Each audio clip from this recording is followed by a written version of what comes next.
Alrighty, welcome back to Cinema Pursuit. Where in the pursuit of cinema, we talk about the movies we love. Today, we're talking about two movies we love, and it's something where Project Hail Mary from Lord and Miller, it's coming out pretty much this week, and I just wanted to share my love for 21 and 22 Jump Street. It's a foundation of movies that has built so much more. Like these guys have gotten Oscars. People love this work for a reason, and Cloudy with a Chance of Meatballs came out before this, but this is like the live action. This is like the first stuff. So I've got Drake back with Hello. me. Say What's what's up, up? man. I'm extremely excited to be talking about Doing this. good. And the funny thing is, like we just did The Nice Guys Yeah. also. And I was like, have I did a Hot Fuzz with Peyton. I'm like, have I not done anything outside of like, you know, buddy cop movies recently? And I just feel I'm leading into the Yeah, Vikas yeah, lore yeah, yeah, pretty yeah. hard recently. And I love these movies, man. They're great. Especially revisiting these, maybe like I watched these a week ago, um, which is probably 2 weeks away from Project Hail Mary, um, which kind of got me into the mood for Lord and Miller. Um, which which yeah, mm, getting back into these movies before Project Hail Mary was perfect. It's something where their writing across the board is pretty Hmm. interesting, and I'd say nothing feels the same, but it's like across the board, it doesn't feel like they've made the same movie twice No, besides yeah. this. And even with with Into the Spider-Verse, Across the Spider-Verse, they're not retreading anything. And I'd argue with these, they didn't really retread anything. But when did you see these? Like, I did you saw see these these? originally, like, not long after they came out.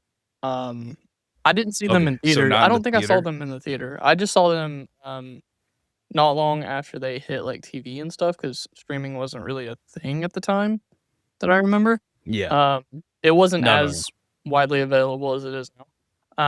But I remember I don't remember seeing them in theaters. I think I saw them, um, either, like, by rental or whatever, um, at home. Um, The crazy thing was just you talking about it, I realized that we're both like when we're both 2012, old? we were like Yeah, we're 16. we're both Oh, old. we're not old. We young. We a whole lot younger than most people. But the thing is, I remember seeing this movie in the theaters with my brother and one of our like friends, Megan. Like we went to go see this movie in the theaters, like 21. They didn't ask me for an ID. I just Yeah, remember I at that time, 2012, I would've been what, like 15, 16? Or no, because I yeah. think you're a year older than me, so I probably would've been. No, no, no, we're both Oh, yeah, shit, we 96. are, yeah, so yeah, So 15, 16. Yeah, yeah. I had to make a legal argument to watch rated R movies at the age of 17, so I definitely wouldn't have been able to go see this in a theater. So one theater, I had a friend who worked there, didn't have any problems there. The other theater, they didn't ask. And then this theater, they didn't ask either. But there's another one in Savannah. I went to go see Her 2013, not 18 yet. And they asked me for an ID. And I look pretty old as it is then too. And like me and Zach literally had to rush like 30, 40 minutes to the other side of town just to go see the movie at the theater where they don't ask for IDs. And it was my fault because they ID'd him. They didn't ID me. And he was already 18. And I felt so stupid. Or maybe he wasn't 18, but whatever it was, like I just felt stupid. But this one, yeah, I saw both of them in the theaters. And like this was the thing where I was like the first one, I was like, oh, this is gonna be interesting. Let's go see this. It was awesome, in the theaters. And the second one is like, oh, love 21, gotta go see 22. These guys, Lord and Miller, they're making this Lego movie too. Or the Lego movie came out in Yeah. January. I remember because me, Zach, and his brother Jacob, we went and saw Lego movie opening Mhm. weekend. It was me, Zach, Jacob, and a bunch of Yeah. kids. And I was like, Zach, I was like, bro, these guys putting out two movies this year. I'm like, one is like this like kids movie, and then the other one's like an R-rated movie. I'm like, what can these guys not Yeah. do? I remember just being like really I excited by I these totally movies. forgot Lego Movie was them, but now that you say it, like, it totally makes sense. They really are like some of the few directors where I'm like in high school where I found their work and they're starting to Yeah. do work and I started following their work. Damien Chazelle right hot out of high school, saw Whiplash, became a fan instantly. Robert Eggers a little bit after that with The Mhm. Witch, became a fan instantly. And these are folks who have made the work, they keep making work, and they keep doing great things. So I'm always happy to talk about their work. But this is, like 21. Okay, put it this way. Which one of the two? Which one do I you like I more? I 21 or think I like 22? 21 more. I like Which one? 21 more, I think. I like See, last 22, night I but was for some reason, 21 feels a bit more natural, at least in the punchlines. It doesn't feel yeah, as forced as 22 does yeah. in some of the deliveries, some of the lines that they choose. It feels a little more natural for 21. So that's the one that, like, 21 is more yeah. emotional, and then 22 is more for the jokes, It was very it's joke more heavy, movie yeah. in a sense, It's very joke heavy. because I, uh I was talking to my friend last night, like, we were watching Ted, which season 2, like I said, Ted is, like, one of those funny shows. We don't really have shows like that anymore, but I was telling him, like, "We're shooting this morning," and he's like, "Yeah, 21 is better." I'm like, "What do you mean 21 is better?" So, you both like 21 better Yeah. than I like I 22 like more. 22, don't get me wrong, I do like 22, but 21 to me is better as far as the action, the comedy, every aspect of 21 is better because it doesn't feel 22 feels like they're trying to one up 21. It doesn't feel like a Yeah. continuation, it feels like a one up of 21. But I think that's Oh, the yeah, it's joke for me, 100% the is meta that joke. It really is. It's 100% the meta joke, but the thing is, like, sometimes you don't always need that meta joke. You already had that in 21 just by yeah, resurrecting 21 Jump Street. Because for those of you who don't know, 21 Jump Street was a show from the 80s. Um, and so the whole joke for 21 Jump Street, the movie that they did, was that they were resurrecting the 21 Jump Street, like, program. Um, you already have that meta joke. You don't need that yeah, again. That's already been established. We already got that. but it's like, the meta joke of the second movie is about sequels Right, in right, I get general, that. because sequels, it's like, "Oh, like, y'all, like, they're investing more money Yeah. into this, so obviously It it's just gonna feels do better, overboard. right? This is gonna be It better, just right?" feels overboard. I don't know. See, I think the thing is, like, I like meta Yeah. things in general. There's a show called The Grinder with Rob Lowe. Oh, Have you I know what seen you're talking about. I haven't seen it, but I know what you're talking about. But it's like the show was so insanely Yeah, meta where I'm like, "Oh, I love this." I'm like, "Y'all are making jokes on jokes about jokes that aren't jokes, but they yeah, are jokes." And it's like, this doesn't really make it like, you gotta follow it. And I think people they didn't give it the show enough chance to like, to grow like an audience because I think they only had like 1 season or 2 seasons max, and the show was great for that meta-ness. And yeah, I don't think it's for everybody, but like for me, I ate it up. I love it because it's like even the Lego movie, I think they have a certain amount of humor that they have in these movies that they've written where it is a bit meta on the nose in a good way. Or they're making a joke like the Graggle, which is, the crazy glue. But it's like they understand the perspective of like the genre and they respect it and then build upon it. Because it's like the kids. It's like kids will always like they will, make up things like the yeah. Graggle. Like that's a very That's kid thing. Like this movie is like these movies are oh, yeah, yeah, 2010s vibes, 100%. right? 100%. Like in the best way possible. That's I'm a little okay. We were talking about how Project Hail Mary is coming out this week. I read, Yeah. like, 250 pages worth of, um, Project Hail Mary the other day. Like, I just sat down, like, the entire Yeah. day and finished w- it. Okay, I was about Like, that's no, a like, lot. legit, like, literally started at 10 AM and didn't finish until like, took breaks in between, obviously, but, like, didn't finish until, like, 6 o'clock at night. And, um, the one thing I'm a little worried about, I keep hearing that it's, like, one of the best sci-fi movies that has come out in the past 10 years. I want a true to form, like, page to screen adaptation, and I'm a little afraid that maybe they'll tweak some things. Now granted, the book didn't come out until 2021, so, like, it's a newer book, so hopefully I don't have to worry about that, but I'm a little nervous that they're gonna do some like meta-ness in the movie. They're not, because they're too Yeah, smart for that. Because look at, Into the yeah. Spider-Verse, you know? There's no I mean, there is a bit of meta-ness there because of, like, the inherentness of, like, the previous Spider-Man movies, and I think the reason why Into the Spider-Verse is the ultimate Spider-Man movie is because it understands the origins, respects it, but then builds upon it that y'all did that, but, like, Miles is like, "Nah, let me do my thing too." And I love that, and for them, it's like they didn't write this one, which is not like, they do a lot of writing, but this is written by Drew Goddard, who also wrote the adaptation for The Oh, okay, Martian, okay, then yeah, we should be and fine. Drew Goddard himself is like he's an No, amazing yeah, if he writer, did The Martian, we're and good. for all for the layman, high potential, it's a big show right now.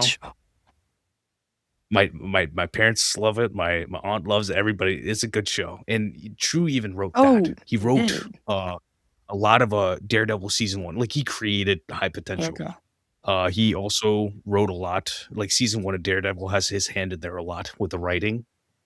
Drew made a movie, Bad Times at El Ooh, I still Royale, gotta watch that. very important. So it's like Drew has always been in these rooms. He was supposed to make a Sinister Six movie before the whole Fox buyout. He's currently working on Matrix Okay. 5. You know who his good Mm. buddy is? Oh, Matt cool. Oh, Reeves. yeah. Okay. Just That kinda just so makes you know, sense like, though. the caliber of guy Yeah, he is. And on top of that, Drew is like he's like 6'4", like, he's a yeah, big dude. So it's like it's kinda funny. I love people who are like, the joke of, like, being insanely jacked, but, like, you work a yeah. day job? Like, that's not the vibe. I strive for that, but it's like these movies, I'm not worried about Project Hail Mary one bit. I just wanna be surprised by it. I don't know. I know there's a character that's a Mm, rock. yeah, yeah, That's the most spoiler thing yeah. I know. Rocky is the I best. didn't really watch the trailers, so I don't know. I just wanna No, be like, surprised. So I'm trying to go into it as if blind as they possible. hold true to form to the book, I'm like, trust me, it is so good. See, that's the thing. It is so good. I'm expecting a 7 because I wanna be like, "Yo, my favorite movie Yeah, of the no, year," for which me, I wouldn't be it's surprised if it my most holds. anticipated movie. Like, I had already read half of the book. Um, Once it was announced that they were doing the movie, like, that's when I bought the book and then started reading Yeah. it. And I have a hard time with finishing books, finishing comics, finishing games, and I had to, like, come around to actually forcing myself to finish it. And once I did, I was like, "Oh, yeah, yeah, yeah." Like, it was already my most anticipated movie of the year, but then once I finished it, I was like, "Yeah, that's it. This is all I need this year." You know what my problem is? I can't do that because of, the Harry Potter movies, because the adaptation I still remember 2010, Harry Potter 5, Order of the Phoenix, my favorite book. Read it when I was, like, 7 or 8. Actually, it was St. Patrick's Day weekend like it is right now. I remember telling one of my best friends as a kid, I told her, I was like, "Hey, Paula, like, I'm reading this book this weekend, it's gonna be awesome." And I remember, like, telling her about this vividly, all those years ago. And then skip to seeing the movie, and I'm just like, "Where's the craziness of the Department of the Mysteries and all this and that?" And then I have to grow as, like, the behind the scenes of, like, "Oh, how do you adapt a movie and how do you make this all happen?" And I found a love for the movie later, but I also never want to go into a movie with false expectations again Yeah, because inherently a book will have more details, you know? It's like saying you're adapting animation to live action. You're going the wrong way.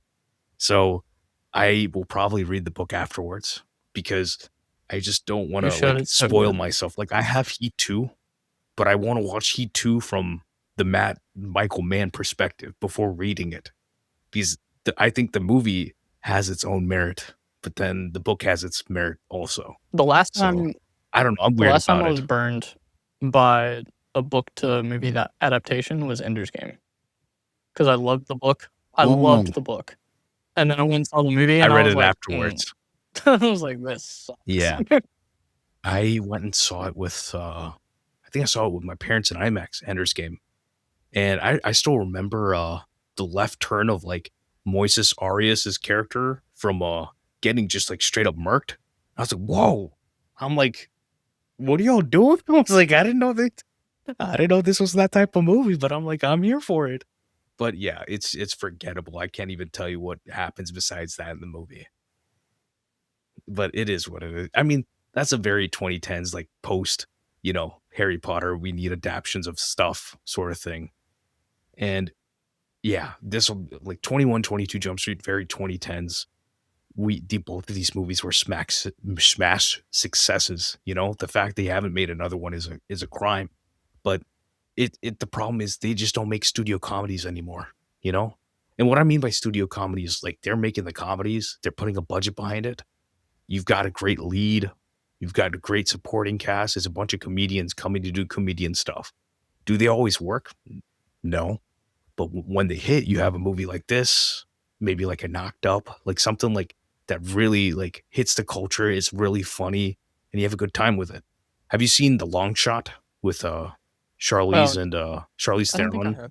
and Seth Rogen? I You'd know what it remember. is, yeah, I don't remember watching it, so I'm gonna guess no. That's 2019, I think. I think that's I think I laugh a lot in the theaters, but I think that's the last time I laughed so much, like so hard in a theater. And we just don't like the landscape sadly is not giving that anymore. Like I'm glad that they're giving Nancy Myers $100 million to go make a movie because we need movies like that, and I would hope that people go and support them. Like the budget on Project Hail Mary is like It's up there, 200 yeah, plus. and rightfully so, So considering what they need to do. and the reason that happened is because of this. It's because of consistent success that Lord and Miller, especially with Sony, have done so much work. They've been given the keys to the kingdom in a sense because whoever it was, Amy Pascal, Rothman, whoever it is at Sony, they recognized that these guys are competent, they're creative, they're confident storytellers, and they push the limits. And we need that while making a success of movies. And they did both. And time again, they've shown that. These guys went to the Oscars. I still remember a Lego movie. I was like, yo, this movie has to win an Oscar. Y'all literally have skits at the Oscar about the Legos. And everything is awesome. Everything is cool when you're a part of a team, right? Like this is my philosophy. But it's like they didn't win, you know? Skip to Across the Spider-Verse. These guys have always been ahead of the curve, but they never got their credit. And I still think to this day, they're ahead of the curve and they don't get their credit. Whenever the whole thing happened where Kathleen Kennedy took away the Solo, like the Han Solo movie from them and had like Ron Howard come and fix it, I think it was just a problem of they weren't confident in them, in their skill. These guys have never missed. And I remember thinking, I'm like, hey, whenever they make a movie after this, like after Solo again, which is now Project Hail Mary, if they don't land this movie, then it just shows that I'm wrong to be confident in these I artists. And I haven't seen the movie yet, Dude, but the literally reviews are out. from everyone that I know on film Twitter, everyone that I know that has already seen it, um, smash hit all the way around. So, I'm Exactly. excited, more than anything. I'm like, "Get me to the 20th. I've got 6 more days. Get me there." Uh, I've got the IMAX 70 millimeter waiting for me. I just gotta get there.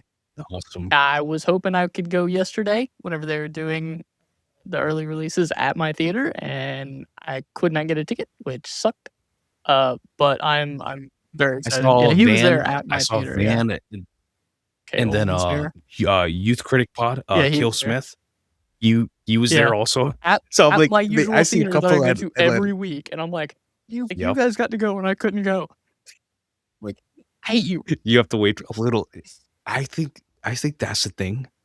I think some of the great things in life, like I always say you shouldn't hype a movie, but I think low key you need to hype it because like the vying for something, the like achieving that, like if you are longing for it more, then you might respect it more. And I think it's a weird thing where it's a paradox where it's like you want to be hyped, but you also don't want to be hyped because you don't have false expectations, but you also you know, want to see the dang thing. That's all. I was so jealous because I was like, "Dude, I just finished the book. it's still fresh in my mind. I wanna be there. I wanna see this in 70 millimeter, which I'm going to anyways because I already have my ticket, but it's Yeah, just like, but I fuck think me, man, get me there. this movie, like, compared to this one, I do wanna say this, like, rewatching these movies, I people no one's gonna say anything, whatever.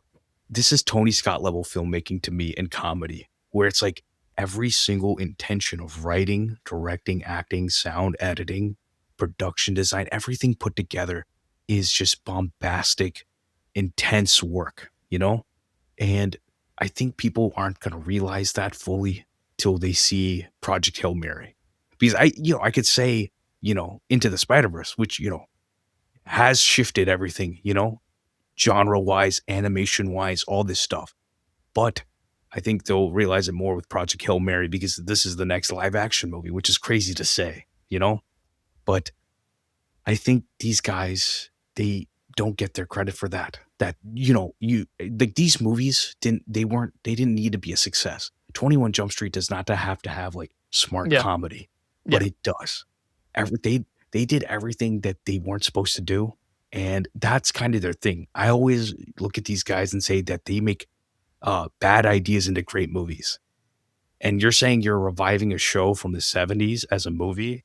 Like, this isn't the Mission No, Impossible. This wasn't it wasn't a good no. show, frankly. I don't mean it in a bad way, but like, you're not like, You blowing you somebody's pitch mind. this to any studio now, they're gonna look at you and be like, "What? Nope. Like, are you sure about this? Like, we wanna make money." Like, good. It's like the Lego movie. It's the same thing. Cloudy with a Chance of Meatballs. I'm gonna make an animated movie about a dude who makes a Yeah. weather machine.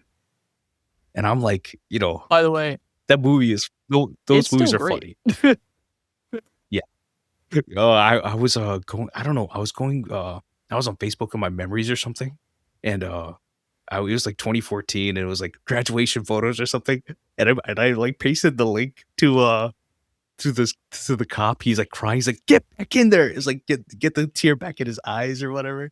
I was like, the vibe was heavy for Cloudy with a Chance of Meatballs, but it's like, that's the thing. I would think we talk about, like, I think the last time we did this, game night was a movie where I'm like, I love Dungeons& and Dragons Yeah. also, and this is something where it's like you have to like, half the work is always track where the Mm, progression is, no one is an overnight success, and, you could throw it back so far for everybody, like Clone High and all this stuff, and, nothing is from nothing, something comes from yeah. something, that's all. It's like I think this is like Channing and Jonah Hill, like, this is their, Oh, like, dude, peak this is for me, that pairing, like, you wouldn't look at that pairing and go, "Oh, yes, that makes sense." But then you get on the and screen and it's like, Jonah "Oh, was pretty big yeah, before yeah, this. This is a like 2010 was yeah, Moneyball, He's pretty big at that point, and this is 2012, he dropped mhm, down quite a yeah, bit for this, and this is what? Wolf of Wall yeah, Street. This is yeah." the end. Magic Mike. This is peak era for both of them, and Channing, like, you don't realize it till you see this, he's hilarious. He's not Ryan Gosling hilarious, but nonetheless, He's funny. he's so He's funny great. in these because he has such a humility to make himself dumb, and it's not like there's such a detail behind it too in these movies where it's like the expectation of what you think's gonna happen and then what actually happens, and he plays up certain things and then he plays down certain things, and you couldn't ask for a He's better not afraid to person. be the butt of the joke, And which is perfect. exactly. Because some people, like, you already know, like, when it comes to movie stars, they have a big ego. This was also the same time as, Foxcatcher, I still haven't 2014. seen it. Have you seen No, but I need Foxcatcher? to, it's up Okay, there for me. because Future.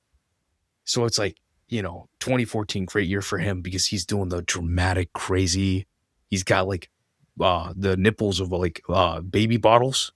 He stuck those up his nose for that role, because it's like to mutilate his face. That's a funny, like, Jared Leto going too far with the acting thing, but it's like he's invested in that role and he's so good in it and it's so different. This is the end. He's a gimp. It's funny. It's hilarious. Magic Mike, even just a different, layer, you know?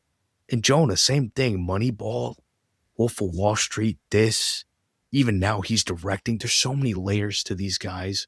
Channing last year, Roofman. Dude, Roofman You was so know, good. there's so many like underrated, underseen. You know, I think Derek Cianfrance, who also at this time he put out Blue Valentine, uh, Place Beyond the Pines.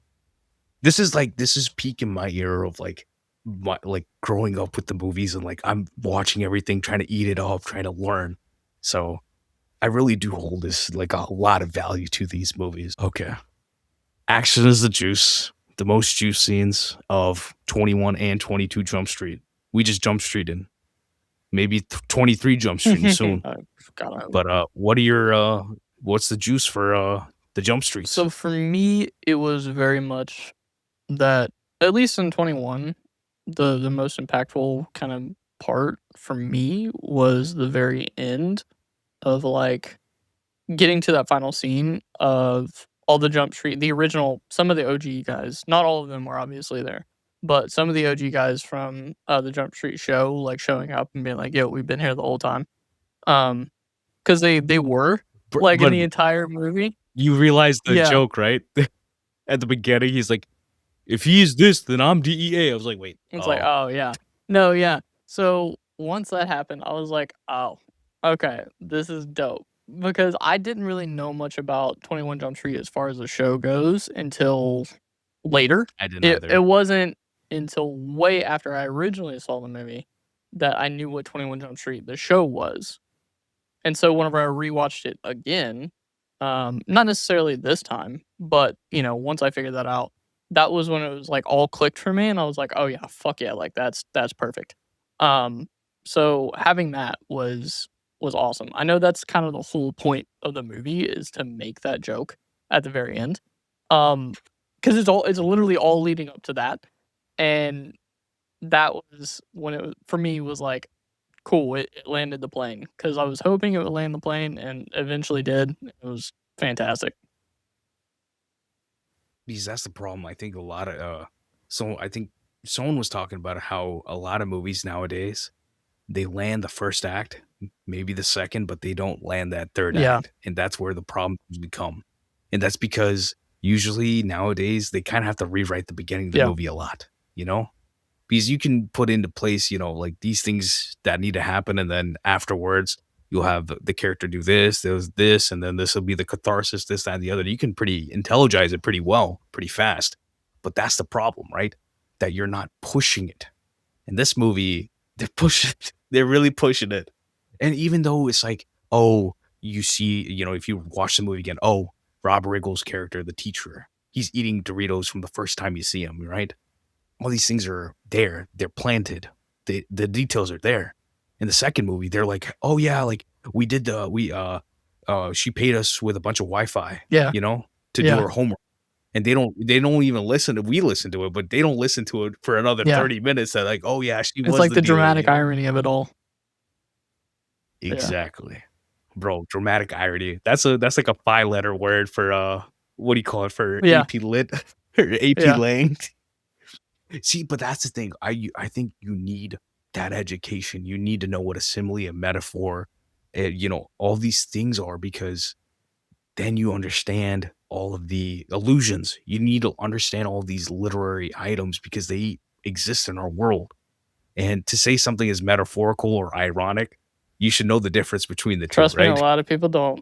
It's pretty bad. You spend about 30 minutes on film Yeah. Twitter, you can tell that nobody knows the difference.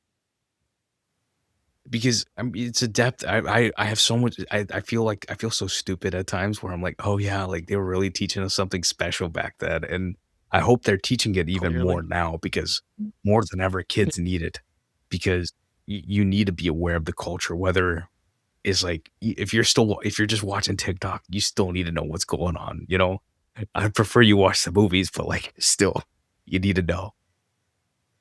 Uh, what else do I you have? as far as like 22, it's hard for me to really choose anything that's necessarily like what you would say, quote unquote, the juice. I mean, other than a solidified Yeah, relationship between um Tatum and Hill's character. I forget their yeah. character names, but like, the relationship between them being solidified and kind of brought in even more so than it was in 21 Jump Street Yeah. is probably the biggest The thing for me. comparison is like it's the second movies usually. The it's like Rush Hour 2, Lethal Weapon 2, even Yeah, Zootopia 2. These are all like we're into the relationship more now. There's more going on. There's more at stake here. And they do that, but they also embrace the kind of the joke of these relationships of buddy cop movies are essentially just yeah, rom-coms. And I think that's why I like the second one more because they embrace the rom-comminess. They literally have a scene where Zook, like White Russell's character, they're literally with lobsters and they're like having the date from yeah, Annie yeah, Hall. You know, screw that guy, yeah, Annie Hall. It's yeah, iconic work. And it's just like, oh yeah, like I see what they're doing now, even more so. And I'm like, this is hilarious. Because at the end of the movie, they're at the beach in 22, right? And they're like having this like at the end of a rom-com, you have like the proclamation of yeah. love, you know? And they have the cameras like going around them like 360 and all this. Is like and they're like cheering for them. It is such a rom-com and it's so funny, it's so genuine.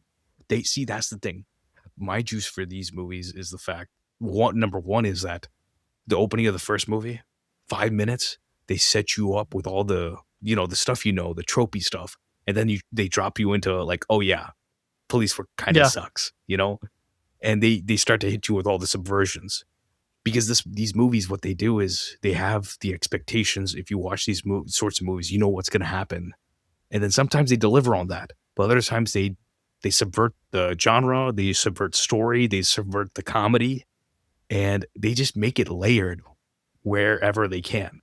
And I'm talking about something as simple as, "Hey, turn off that gay music. You hurt me. You hit me because I was gay."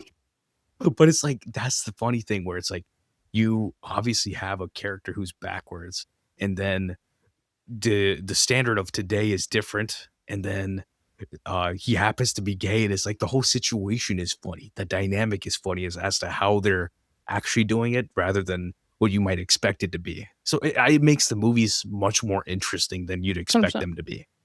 Is I mean, like I said, the rom com stuff it hits for me. That's home also. So it's like you're just mixing everything I love together in these movies. Uh and see that's the thing. I was talking about the whole thing with sequels, right? Uh I'm okay. Let's see. 22 Jump Yeah, Street. Around that time, let's say we had like Dawn for the Planet of the Apes. yeah, They made a second movie, and I felt like the thing about sequels that they like teach or talk about is they're kind of the same thing, but different. You have maybe a different vibe, but something that's a lot the same. Incredibles 2 is pretty much the same movie, except it's not Bob going on the adventure. It's Helen that's going on yeah, the adventure. Then whoever they're going on the adventure with ends up actually being the yeah, bad guy. It's the same thing, but it's different, yeah. right? They're following a conspiracy in Zootopia 2, just as they did with the first movie, but it's Mhm. different. It's more personal. There's something else going on. Matt Reeves just directed the Batman. His second Batman movie is going to be better, you know? If you look at the difference between Apes, Rise of the Planet of the Apes to Dawn of the Planet of the Apes or Dawn to War, those are vastly Yeah, different movies, different tones, but just, there's such a difference of emotion with when he works on it? Batman Begins versus The Dark Knight. I yeah. love them both, but there's a difference in what the tone is, how they're Massive tonal delivering it. difference. And it's like, yeah, it's the same format of like he's chasing a villain, but what the stakes are, what's going on is different. And that's me kind of coping, I guess, to say that I love 22 more. But it's like, I think it's just because I love movies so much and I love Yeah, sequels that I just feel that yeah. intimacy with I the totally second get why movie. you like it Because more, but yeah, it's just because for me, it was like, I like, but that's the thing. You can't negate the work of a Batman Begins, a Zootopia 1, an Incredibles 1. It's not like those aren't great movies as it is. It's just those movies also don't get enough respect. So I think that's why it's an interesting conversation to talk about both like 21 and yeah, 22. Because the first movie, if it didn't work, how do you have a second one? If you talk about legacy sequels, Blade Runner 2049. If you don't have one, you don't have the other. And I think both of those are it's like it's the water's flowing. There's no rock in the Mhm. water. It just feels like it's just a continuation.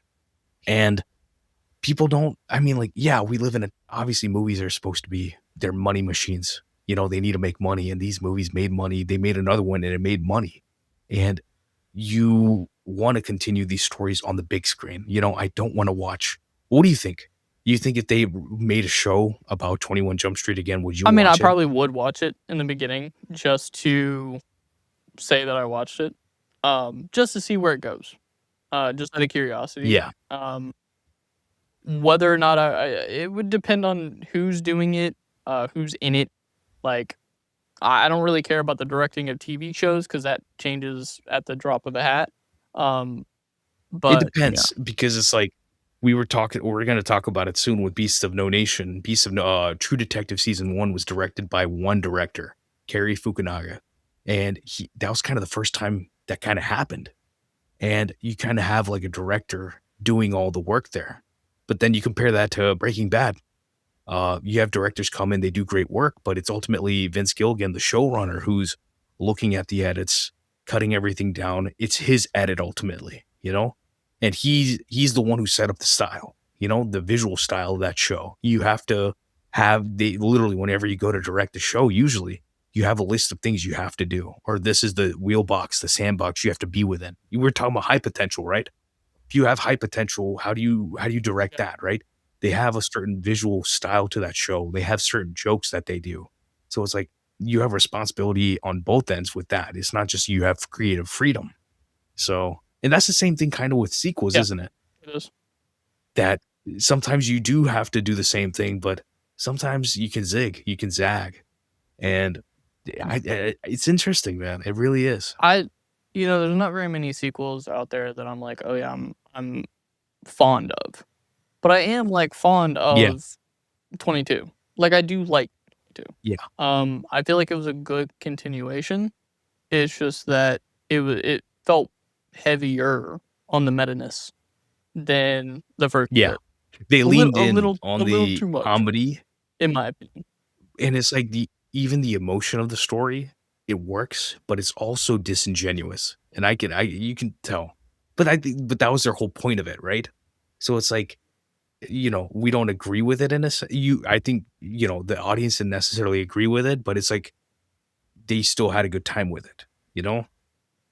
So it's definitely interesting because it's like if you made another movie that's exactly the same like that, that leaves into the meta-ness even more, it might be too Yeah, and much, I think that right? if they were to do a movie 23 Jump Street a decade later, I I Yeah. have a feeling that based on the way that other things are going now, if you look at Scream 7, if you look at, the upcoming Scary Movie reboot, if you look at a lot of these things, they're gonna lean yeah, Legacy they're sequels? gonna lean really heavy into the meta-ness of everything. Like, that's the one thing I'm worried about with Scary Movie, is that it's going to go overboard for the sake of going overboard because I feel that they have to in order to address the length of time in between a decent Scary Movie in Scary Movie 2 to, um, the Wayans regaining the reins and bringing back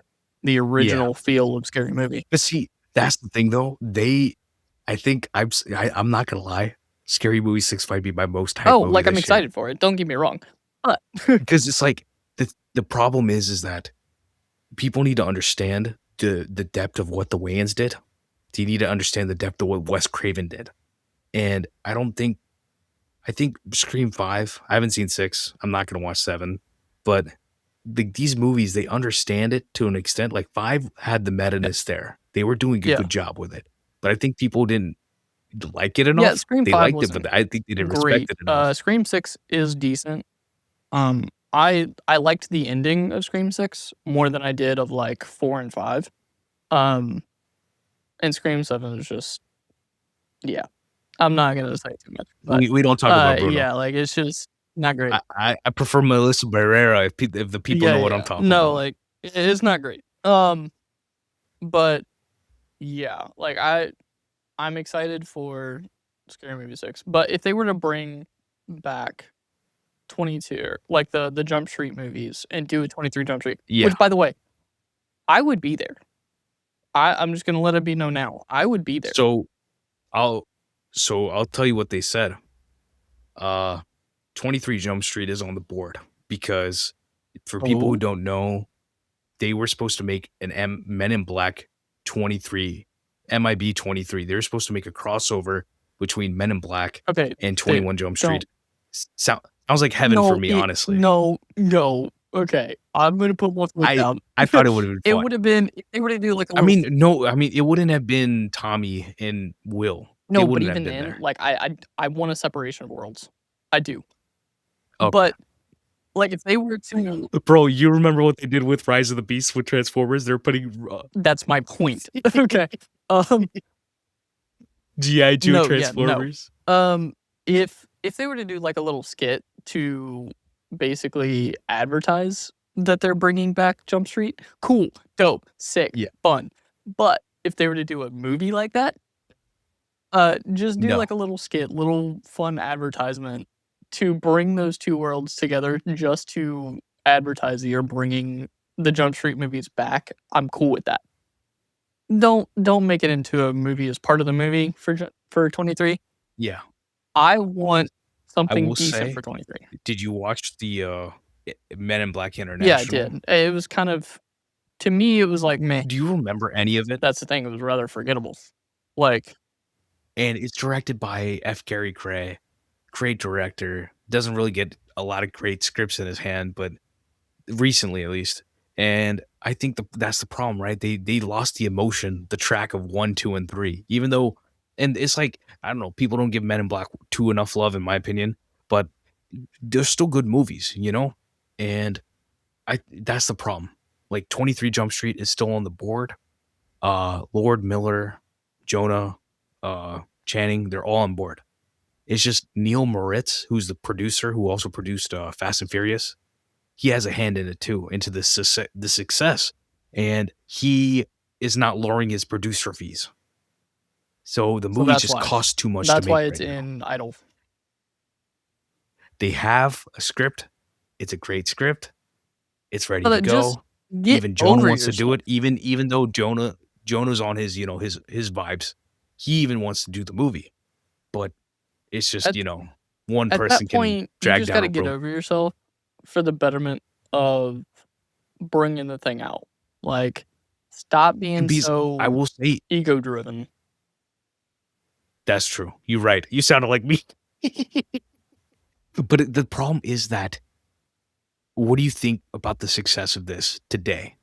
I think it I still mean, holds up, obviously we would obviously. be there Yeah, day yeah, one. like, Because this like it's been 8 years since they made the last one, been or the 10, last one came yeah, out, because it was 2014. or oh my god, it's I been just 12 looked it years up since it because I came out. wanted to My look bad. at, I wanted to look at what else came out around that time because I was like, "I can't remember what year it was." Yeah, And then I looked at it and I was like, "Oh, Jesus Christ." 2014. Um, but Yeah, yeah, great 2014. year, honestly. And see, that's the problem. How do you post COVID? I would hope that this is a success, but it's like even I'm like, it's that pessimistic side where I'm like, I really need this to be a success, but will it be a What success? I the think it would easiest thing be. that they could do, off the top of my head, even barely thinking about it for 30 seconds, is show a decrepit Jump Street, like, building because of COVID, and it being like, "Well, we were gonna have other stuff go on, but obviously due to, plague, whatever you wanna say, it was it was left by the wayside, so it kinda all just crumbled and fell apart." And then make it basically just a revamp of the revamp of the revamp, which I know is very meta, and I was against very meta stuff, but But it's like they kinda have to yeah, lean into like, it, don't at they? least a little. I'm not saying be hokey about it. I'm saying, like, just for the Yeah, ground level of being like, "Okay, this is how it's gonna start off." Like, do the revamp of the revamp of the revamp, and then go from there, and then just have, like, the heart of it all really be at the forefront, yeah, and then let the rest of it just fall into place. yeah. No, that's right. I mean, you could settle that up within 5 minutes. I think they just need a really good marketing team, And on top of that, I think they're gonna play to our generation, the kids that you're now 30 to, you're not the 20s maybe like upper 20s to older, like to 40s, like because that's the group that kind of watched the first movies, right? So it's like you have to bring that crowd I back, feel get them out of the house to honestly, see if they it. were to just take the ending credit part of 22 and then just replay it and then be like, "No, but seriously." And then be like, "Here's the announcement date for when we're hoping to get back in the theaters for 23." Yeah. Done. Bro, I forgot that Seth Rogen was in that. I almost jumped out of my seat. I was like, bro, wait, what? I forgot about this recast. But it's like, yo, it's the homies. Like, you just go in for a day and they shot that. It was awesome. But yeah, production value. What are the most impressive aspects of this movie? Shot, scene, moment, whatever it is. What screamed production value for you when it came to the jump streets? Honestly, funny thing to me, I don't know if you would count this, but casting. That's the first Yeah, thing, of obviously. course. Um, because if you Yeah. didn't have that, you wouldn't have the longevity of the movies. At least our You know where this came from, right? This revival. where did this come from? This came from Jonah because Jonah was told by the studio, they're like, "Hey, can you do something with this? Like we have this property. Like, they're always trying to revive things. That's what these movies are about. We're trying to revamp something that." And he's like, do you have a take on this?" And his take worked. Him and Michael Bacall, like their take worked. And that's why we have these movies, is because someone who was popping off, this is before I mean, this is obviously after Superbad and all that. People know Jonah and they've really worked with him on this and it became something. And I think he wanted somebody else to make the movie, but Lord and Miller were the right ones to make it. But if you don't have him, you don't have the cast. Okay, let's talk about the cast real quick. I was gonna talk. We're not recasting No, no. anything today, but it's like the cast on both of these movies are impeccable. And I was talking about how these movies, they usually have these stacked cast. If you talk about any sort of like studio comedy, you have a stacked cast of people. And it's not just one person, it's everybody. And for the first have you seen I Hoot? have seen wait, The Hoot. Brie Larson Hoot, Hoot. Logan Lerman? No. It's like a movie in Florida where they're like trying to save like a school or No. like it's like it's like not a kids movie, but like, it's an interesting movie based on a book. It's an Okay. adaptation movie. But I've always been a fan of Brie since then. This is 2006. This is before, Scott Pilgrim and all that. So yeah, Bree's in this. Talk about the stock. Captain Marvel, literally. Ice Cube is in this. Yo, the joke in the second movie. Yo, it's like a cube. It's like, look at Captain's office. It's like a Yeah. cube of ice. Yeah. I'm like, come on. Rob Riggle, former Marine, I hilarious love that man. man. Everything he's in, pitching 1,000. Dave Franco. See, we need to talk about this. Dave Franco and Wyatt Russell, they both have a very specific role to play in both movies, where it's like Janko, like Channing Tatum's character is jealous of Dave Franco's character. And then in the second movie, Jonah Hill's character is jealous of Wyatt Russell's character. So it's like, you have Amber in the second movie with Jonah, and then you have Bree with Jonah in the first movie. But they're not the real romantic interests. The real romantic interests are Wyatt and Dave. And both of them play their roles impeccably. And I it's just something to behold, because I think as soon as I saw this, I was a fan of Wyatt.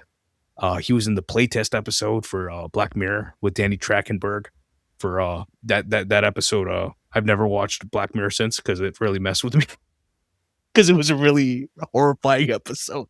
I need to go back and watch Black Mirror. But yeah, great stuff. Those guys deserve their flowers. Ellie Dude, I love Kemper, Ellie Kemper. bro. If Zach was here, he'd make a joke about Yeah. redheads to me. But D. Ray Davis, who plays uh one of the one percenters, like the Yeah. drug guys. I He's forgot funny. how many, like, Uh good, people were in this movie in 2014. Nick Yeah, Offerman. well, Nick Offerman, peak yeah, Parks era. Jake Johnson, peak yeah. New Girl era. Chris Parnell, who's in everything. The man is always I keep hilarious. forgetting that Chris Like, Parnell these are looks like that, by the way, because 'cause I'm so used to his voice I work always remember that I keep forgetting that he looks like that, and then Archer I hear his or voice and I'm anything like, "Oh, else. yeah, He's right, that's Chris Parnell." yeah. I was watching something recent. No, it was this. I was watching this. I was like, "Wait, Chris Parnell's in this? I didn't realize. I forgot about that." I love Chris Parnell. He's like an underrated like comedy like he's like the guy who's deep in your bench, but it's like he's a heavy hitter, but no one really knows it, you know? And you kind of got to love that. So it's like they have so many people, even like the nerd guys. Even those guys they have something there. One of those guys he ended up being in Big Right, right, Short. right, right. Have Yeah, you yeah, he's like, "Oh, he's like that's my quant." Like Ryan Gosling's character, he's like, he's my quant." He doesn't even yeah. speak English. But it's like, I was trying to "Yeah, remember like I what speak they English." were in because I remember, like, sitting there watching the movie and I was like, "I recognize these guys." Johnny Pemberton, Yeah. he's one of the guys. Dax Yeah, Flame, Dax. both of those guys are big Yeah. on social media now. Johnny was in Superstore as like the deadbeat boyfriend. He's hilarious in that. Uh, but it's like that's just the first movie. That's not even the second movie. The second movie, you know, the girl that's ultimately the bad guy, Yeah, Jillian Jillian Bell, Bell. yeah. So Jillian actually directed a movie recently. Uh, Not amazing movie, but it was a good movie with Chloe Fineman. Uh, so Jillian, she's hilarious in general. Peter Stormare, who's I think there's a joke behind casting Peter Stormare, like her dad, because he's also in Bad Boys, and he's selling drugs in that. He's in John Wick. You know, he's always playing that role. It was a great cast role.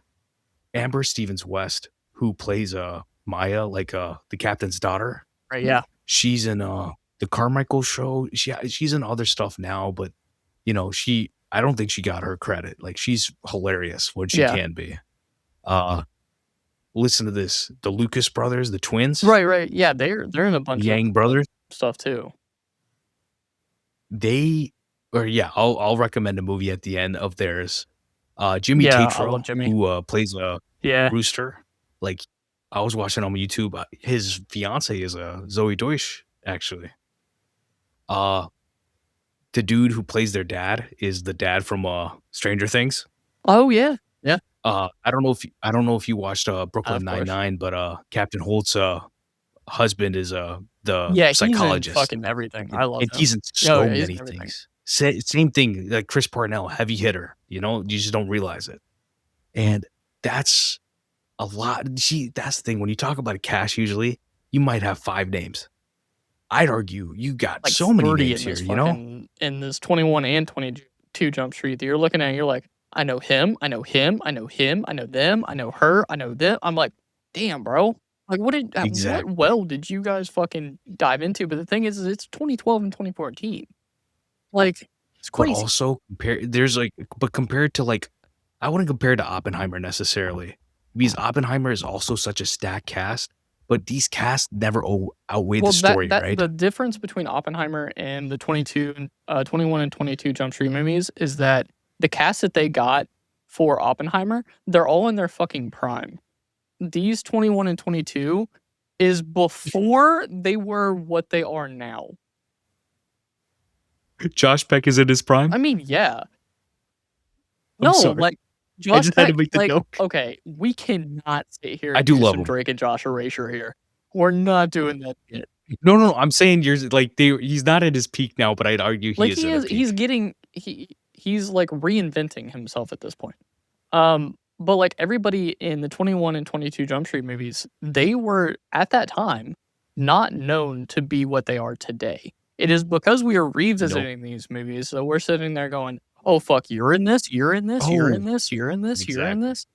Like, And we need more yeah. movies like that. And that no offense, I mean, now do have an Oscar nomination for, like, casting now, but it's like casting is such an important thing, and that's why we do recasting is because casting itself like, you talked about it on The Nice Guys, where it's like, there's an inherent choice behind who you cast, and that is inseparable from that role, and that's why it's like the recasting part is like a directing thing to me 'cause, Spielberg says it, I say it all the time that, half the job is casting. It's like who you put in it. right? Because it's like, I'm like, if you put Denzel in your movie, I'm not telling Denzel how to say the movie, like how to do it. Gary Oldman was talking about it for The Dark Knight, or The Dark Knight, or just the trilogy. He's like, yeah, the best note I ever got from Nolan was he came to me and he was like, there's more at stake. He didn't tell him to play it up more. He said there's more at stake. So, however you want to show that there's more at stake, do it. That's what it is. It's the way Clint Eastwood talks about it. It's like horse whispering. Depending on the horse, you got to do a different game. You got to play it up differently. And whether it's like, how do they rehearse? How do they act? Are they going to be the dude who is always in the role, kind of no offense, but like kind of bringing down the set? In my opinion, if you're always in that character, it kind of sucks. It's like you can be a great actor and not do that. I was watching the behind the scenes for The Dark Knight, and literally, yeah, Gary Oldman's like, "Oh, I'm gonna come in a little hot here," and then he runs into the office and he's just doing his lines, and I'm like, "Yo, you amazing," but that's a whole other thing. But it is a big production value when you have a great cast who hits, and hits, and that's what both of these movies are. I think the editing for these movies don't get No, they enough really don't. credit because I think like the 2014, 2012 like editingness of some of the stuff in the movies, where it's like the edit, like they have edits in the movie of like them tripping balls and doing all this stuff, and it looks really great Feels really when they go to college. Like, it what? feels like it was kind of ahead of its time because now you see this a Yeah, lot in, like, TikTok edits and fucking short like, it is very much the vibe that you're YouTube. Yeah, seeing in, like, YouTube and stuff like that nowadays, but it's, like, 12 years ago. what my 6 degrees is also with this, or there's another 6 degrees with another production value, but the 6 degrees with the editing is that the music that they have turned down for what in the movie at the beginning, and turned down for what the music video is directed by the Daniels. Realize that. And whenever I saw it, I was like, who are these guys? This is something else. This is something different. This is something like feverish, something creative. And all these years later, Oscar Darlings now made legitimately one of the best movies of the century. So, you know, that's awesome. The other one for me, I mean, yeah, the action is great in this. It's not blowing your mind, but it is competent, good action, fun work. But I do want to give Barry Peterson, who's the DP, him and his team, their flowers, because the thing about comedies is that they even say, I think Lord and or no, yeah, Phil Lord, he was talking about it at some point, like within all these years, where he's like, you have to have kind of a dull frame so people listen to the comedy. And I'd argue that these movies are so visually well edited, well shot, and it doesn't take away from the comedy one bit. Barry Peterson has done Game Night, Dungeons and Dragons, which, I was just talking about. That's the 6 degrees right there. And he does great visual work in comedies.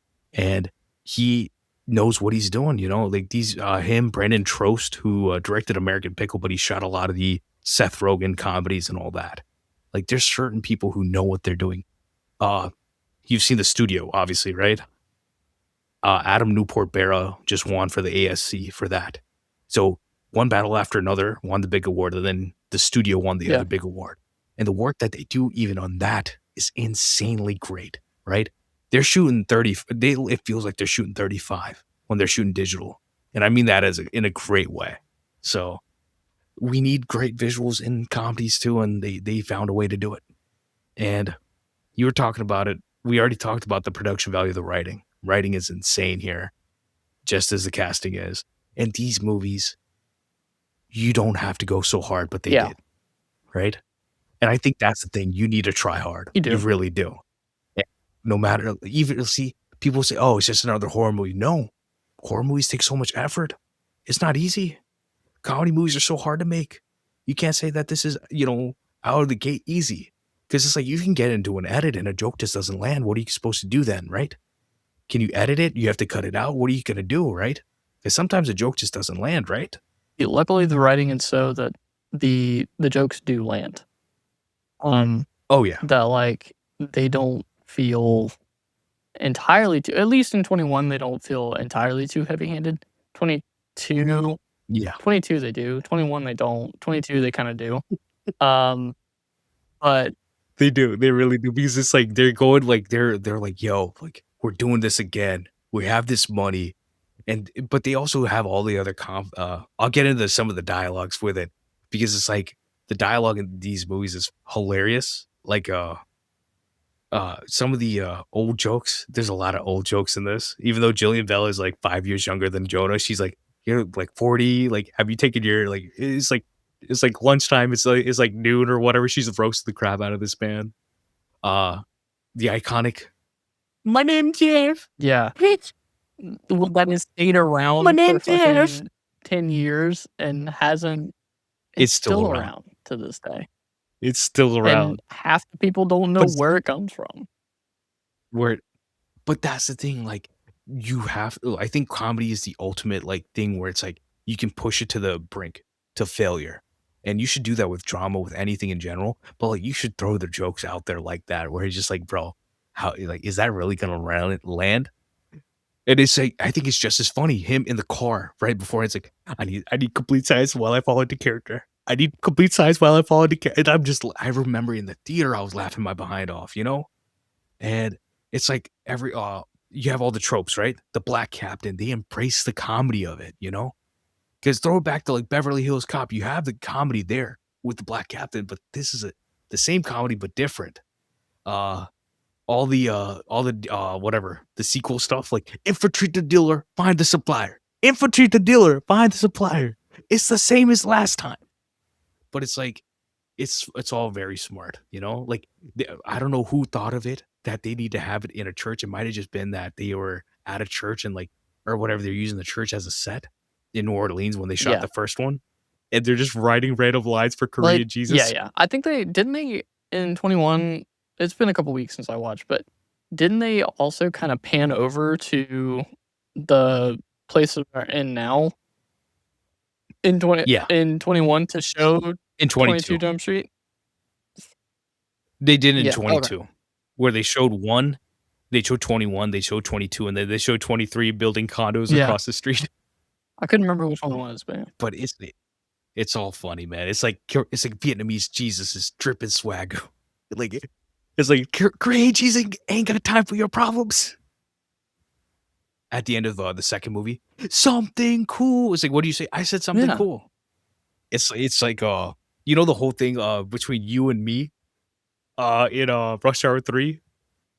I am Oh, yeah, you. yeah, yeah, yeah, yeah. You Yeah. are me. I'll send it to bro. It's hilarious.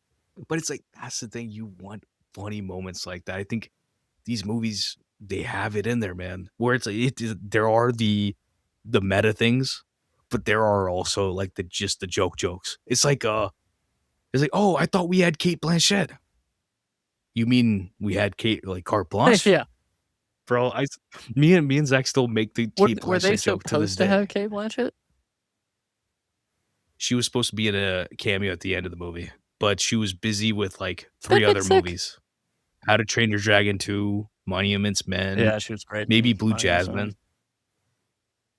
I mean, because she's literally she's gonna be in a How to Train Your I know. Dragon 2 now, which I'm like, this is above your talents, but I'm like, she was also amazing in the second movie, in my Yeah. opinion. I still remember taking 10 dude, like it was 10 guys. We went to go this is 2014. We went to go see How to Train Your Dragon 2. It was like June. I still remember going to the theater. I'm like, y'all really did this? Y'all went serious with the Yeah. second movie? This is great. I loved it. Bro, peak I think 2014 was a peak year. I think we're gonna talk about 2025 in the same Probably. fondness as 2014 in the going years. I think people were hyping 2026 a lot, and they don't realize how good of a year we It's already a had. And I haven't even cashed brother, up it's a fully. slow burn for 2026 right now. Like, if I'm being honest, Oh yeah, I like, mean it is a slow it's more. burn for 2026, but We should have already had 1 or 2 great yeah. movies, but I think we're finally getting one Yeah, with Project Hail Project Hail Mary. It Mary. just These people always want to argue that, oh, January is a dead month, February is a dead month. I'm like, January Grand Budapest Hotel yeah, came out. John Wick 2 came out in a yeah. February. There's no rhyme or reason. Like yeah, I know the companies want to dump, but still you will find good movies if you're looking for them early in the year. This year, honestly, it just Nah, hasn't been like, it. as someone who, like I said, literally goes to the movies every week and does a double feature every Friday, I can tell you, Yeah. rough going so far. Um, Maybe The Rip, that's about it, yeah, maybe. and that was at Yeah. home and a streamer, and you know me, I'm like, I would have preferred to even have seen that in the theater, you know? So, it is what it is. Yo, we were talking about, Guardians of the Galaxy on the needle drop, the Layla for, The Nice Guys, 2014, banging soundtrack. I think both of these movies have great, like, soundtracks too. I remember listening to Waka Flocka Flame, Too It Turned Up. I remember listening to so many songs from these movies. But it's like something where you just need a lot of good music when you're kind of using having these like studio comedies. I think the problem is I'm gonna ruin Netflix movies for you real quick. uh, Netflix properties use a lot of music, yeah. licensed music, and it's just kinda like we don't necessarily need to use the music, but Netflix is giving us the budget to Yeah. use it and telling us to use it, so Yeah. we I use it. it almost The feels like a opening of, tax write-off with Netflix Loki. sometimes, because it's like there are some creative choices that you can make. I think at the end, like, the only good thing that I'll say about the movie The Bride that came out recently Yeah. was the last song that they chose at the end of the credits. It was Monster Mash, and I was like, "Okay, that's funny." Oh, Like, really? that's at least funny. Okay. Like, I didn't like the movie that much, but them choosing Monster Mash at the end of the movie was funny, and I know they would have had to pay at least a little bit of a pretty penny to be able to do that. Um, but, like, with Definitely. Netflix, like, they don't feel creative. At the end of Marty Supreme, it was The creative. only one, Triple Frontier, I don't have you think I ever have. seen that Netflix movie? Directed by JC Sandor. Listen to Mhm. this cast: Ben Affleck, Oscar Isaac, Pedro Pascal, uh, Adria Arjona. She's Yeah. much bigger now. Like, just a stacked cast of people. There's, Charlie Hunnam, a couple other guys, but big cast. And the beginning of the movie, I think they're using some rock song, and I was like, "Yo, finally, they have a good Yeah. song in a movie, like a good pairing." Because it's just Oscar Isaac's character, like essentially dropping into Colombia for the opening of the movie on a helicopter, and it's like you just want a badass song, and it was just a Yeah. badass needle drop, you know, and that's rare.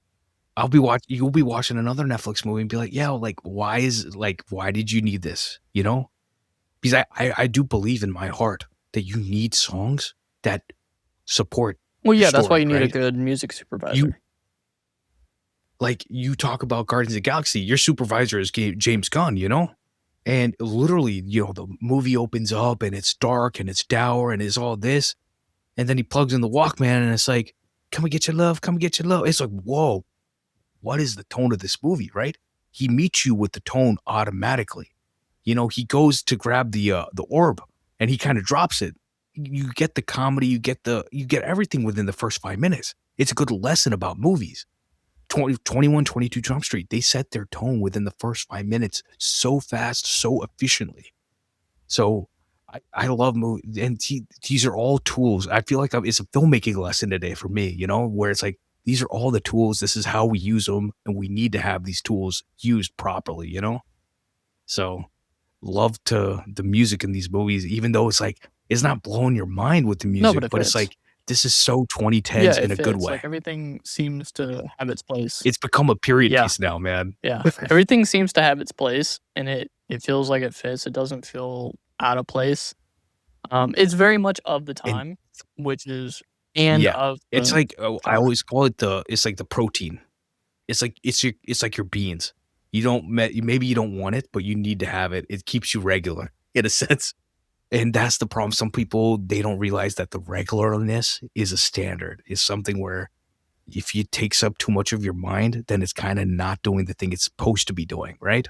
So, it's definitely The Jump Street interesting. movies don't necessarily need, like, this grandiose film score or anything to go along with it. They just need But something. it does have Yeah, the yeah, yeah. score Well, it does have the where it's like, score, "Oh, like, this is the but, like, action. This yeah, is yeah, the yeah. emotion," It does but have the thing. it's not like it ain't No, blowing your it mind. does have the thing that kinda holds it all together, though. Like, the song Yeah. choices definitely maintain the the feeling of the movie throughout. 100%. And I think with this movie, I was talking about the cast, obviously we're not recasting. The only person I think I didn't bring up was Queen Latifah. Yeah, And I'm just like, you randomly have her in this. That's the power of the movie, of the hype of the first movie, also that you randomly have Queen Latifah in your movie and you're making jokes like, oh, well, like I'm straight out of Compton. You're making these jokes, but it's like, it's you, like, that's the power they had back then with these movies. And I would hope that you just, it's not that, I say it's not that hard. It is hard. It is so hard to make a good comedy, a good studio comedy, but you need to try to make these I think movies. that's what I'm hoping for with Project Hail Mary because it is a heartfelt movie, or it's going to be a heartfelt Yeah. movie because the book is heartfelt, Oh, dang. but the Really? comedy is like, it's not you're not gonna fucking well, I may cry my eyes out by saying it, No, reason but why I'm saying is if you say that you have a heartfelt sci-fi with oh, yeah. comedy, That's the with thing is, that's all this intense stuff. Talk about like The Martian, you talk about Interstellar. I love these no, movies, man. that's I the if thing. I cried during the movie, straight up this movie's going Well, top no. 3 for I 2026. may end up I'm gonna be crying insufferable. at the movie, Yeah. but this just shows that, Lord and Miller, like, their ability to kind of have all these things in 21 and 22 shows early on, sorry, that they could do something like Project Hail Mary, later in their careers because it's all gonna be coming But you together have at to the give end. them the opportunities, right? 100%. And Because the problem is, they okay, that's why I wanted to correlate it to the Sony situation. I mean, the Star Wars, the Solo situation. They weren't even given the chance to finish the dang movie. Why did you hire these guys who do this? You've seen 21, 22 Jump Street, you've seen yeah, Lego Movie, but then you're not gonna yeah, let them cook? And see, that's the thing. People are like, oh, Alden Ehrenreich, he was a bad cast for Solo, this, that, and the other. Was he though? Did we see the final product really, yeah, truly? We've seen Alden in so many other things. Alden is a great yeah, actor, and you're telling me that the guys who did all these movies, who know casting, who know all this stuff, that they did a bad casting? You're telling me that Alden wasn't hilarious in Weapons? This man, when he smacks him, he just punches him straight in the face. I was laughing so hard when he punches yeah, Austin's character. But it's like, it just, it was a messy situation that, I hope everybody learned from. So, and as I say this, and I don't mean to take Kathy Kennedy down a peg or something like that. Who am I to? And on top of that, I have a mountain of respect for her. It's just the situation was not handled properly. yeah, That's all. And got to give them crap where it's deserved. That's all. Because we want to see great movies. We want to see people take risks. And I think like Rothman, Amy Pascal, whoever it was at Sony, and whoever is there now that continues to give them, like Kate Blanchett, carte yeah, blanche, like, it yeah, really matters because it's essentially like having a Ryan Coogler, having a Nolan at your studio and giving them the freedom to do what they do. Talk about the TMNT movies. Talk about all these other movies from Sony Animation that they've been involved with. The new one that just came out, the basketball yeah, goat, one, yeah, goat. Goat. It was I decent. I really loved Goat. I'm not gonna lie. Like, it's not blowing your mind, but it's emotionally such a touching story. They hit the mark. The animation is like sci-fi Oh, level the world animation was building. insane These guys do. in that movie. Yeah, Okay, so with the legacies for this one, I'm not gonna argue any Oscars. I just want to say that no, this is great, competent work, and that I thought they really deserved it for the Lego movie. And to this day, they didn't get it. But then, from 2014 all the way to 2018, when they made Into the Spider-Verse, they finally both got Oscars, Lord and Miller, deservedly so. yeah, And yeah, these awards, they're not live all end all. It doesn't matter if you win one or not. It's not like Hitchcock had an Oscar, you know? yeah, It's just, I'm glad whenever game recognizes game. I think people are sick of the Oscars this year. I haven't really participated or even watched I mean, I'm watching tomorrow. Like, I I'm gonna I think I watch. stopped watching, but I will say I do wanna watch. I feel like it Yeah. last time I was in India, but this time I'm here and I really do wanna watch, but we'll see what happens. I might hit you up, but thing is, with this, we don't really need it for this one, but I think you have to recognize where your movies come from, That's all it is. And it's like, is this a lesser movie by any means? No. You need these movies to build up to it in a career. That's all it is. It's like building up any career. And I mean, we talked about the cast for this. Insane cast. I thought about Barry Yeah. Peterson, the behind the camera people. They're doing so much work even till this day, right? They're still in production on another Across the Spider-Verse, And we have they're supposed to be adapting the other book from Andy Weir. Artemis. Artemis, Yeah. yes. Great name. Yeah, I've gotta read that too. So 23 Jump Street, the update that Tatum was giving, like I said, Neil Moritz was the problem with that. And yeah, Just get him out. Just get him out of there. we would hope that the Get somebody else. just make it happen because it definitely needs to happen. I don't want to watch this at home. I want to watch it in the theater again. I did 21 and 22 in the theater. I saw 22 twice in the theater. I want to see 23 again. And I was scrolling this morning real quick. Harrison Ford was even talking about it with SAG-AFTRA president, Sean Astin. Yeah.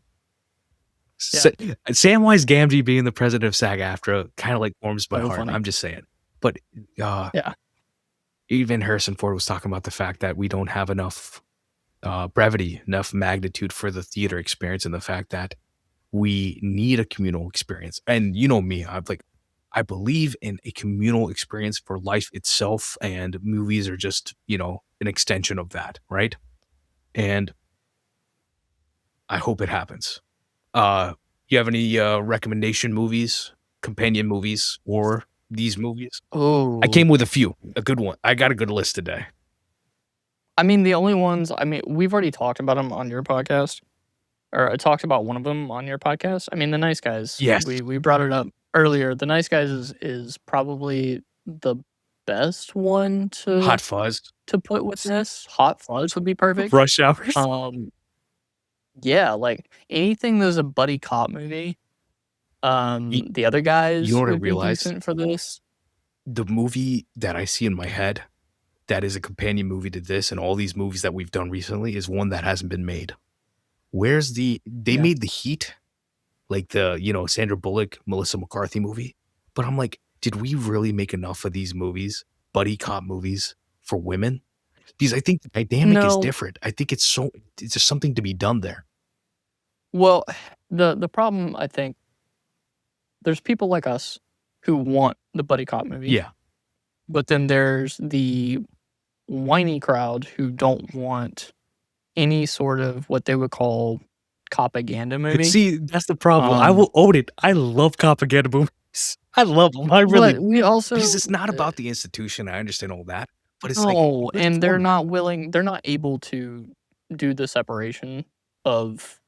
It's funny that I'm gonna say this: the separation of church and state. because But it's not even church. like to they state, it's can't the do fact the that separation. we were talking about like literary terms, right? Allusion, simile, Yeah. metaphor, hyperbole. They The paradox is that they don't have the depth, the media literacy for it, and Yeah. it's not. It's like we were talking about high potential. It's you Yeah. can call that propaganda, but the format of the show with the talent, the writing, the comedy, it's great. It really is. Yeah. I wonder how it stacks up to the original Danish show, but 'cause I haven't seen the Danish version of it. But yeah. Это вам братская иначе. But for me, have you seen Mitchell's versus the Machines? No. 2021 Sony animation movie. Never bought it. That's why you didn't see it. Yeah. Mitchell's versus the Machines is probably one of the more underrated movies of recent memory. Great animation, great family story, so much fun, hilarious movie. The brainchild of Michael Rianda, who essentially he was involved like these guys involved in Sony Animation, but also involved with Gravity Falls, which I recommend highly also. 2-season show, one of the best things I've ever seen. Mitchell's versus the Machine has one of my favorite memes where at the beginning of the movie, one of the characters or the main character, she's like 5 years old or something, and she's like, "Behold, cinema!" And it's like she's like pointing at the TV, like a box TV, and she's like Yeah. she's showing like her short film to her class, and it's such a emotional, touching thing. But yeah, Mitchell's versus the Machines. Watch it ASAP. Obviously, Into the Spider-Verse, Across the Spider-Verse, the Lego movie, the TMNT movie, the Teenage Mutant Ninja Turtle movie they made. Like, these aren't just Lord and Miller, but it's like they're involved somewhere, this and that, you know?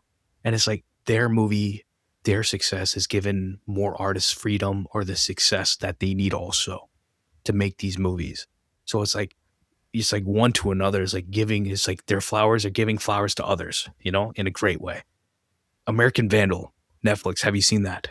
Jimmy Tatro, kind of meta No, I need to. also, but it's like it's making fun of the kind of true crime documentariness because it's about like a serial pooper at this high school, but it's hilarious. It's like you don't expect it to be this good. Why is it this good? It sounds like a terrible idea, but it's a great movie. Last one, I was talking about the Yang brothers in this movie, the Lucas brothers. These guys, comedians, hilarious stand-up comedians also, but they wrote a movie, Judas and the Messiah. I gotta watch that. Daniel Judas and the Black Kaluuya, Messiah. I think it is yeah, right. Daniel and Kaluuya, amazing performance. A little bit of category fraud, putting him in supporting actor. He doesn't have an Oscar now, which good. Him and Lakeith, amazing movie about Fred Hampton, the leader of the Black Panthers, and just great story in general. And the fact that these guys were doing something great. Where did the free breakfast program start in America? Because of them. I still remember being in school and being essentially written off into one sentence that, oh, the Black Panther Party, they were too extreme, they were bad. They don't teach you this stuff in schools. That's why it's like No, they're going cinema to. teaches you. I was talking about Spotlight. I was talking about Spotlight is a movie that teaches you something, I was talking about it with my friend yesterday. You need movies like that also. I think we just talked about it. Another recommendation, I swear, on the first time watch pod, we just talked about it. Yep. Watch the movie, listen to the episode because we're talking about very important things. And not to be self-important, it's just facts are facts that these are conversations about education and being humans. It's not even about being a Yep. better human, it's about being a human in the first place. Let's start with that. So I don't know where I'm going with this today. I'm very happy to be talking about Jump Street, man. That's all. Because this is like, this it's like the great nostalgia. Like I feel nostalgic for a time where not because everything is going great in life or something, but just the fact that there's so much being offered to you in a sense, that Yeah. you have the ability to watch everything under the sun, but watch something good, Yeah. And this is that good stuff, that good. This is the Kate Blanchett of the Kate Blanchetts. So Yeah. uh you're already plugged everything. Everything's good. Yeah. We need to watch, yeah, like first time watch pod is Yeah. First Watch we cooking. podcast. Yep. We're about to have a Yeah. Beast of No Nation out also. Yeah. We're recording that That's tomorrow a from the day that we're recording that's a this. whole other like intense but different conversation. And we love movies. And we will see you at the theaters. Peace and love. Bye. Yes, sir. Bye. Bye. Okay, there you go.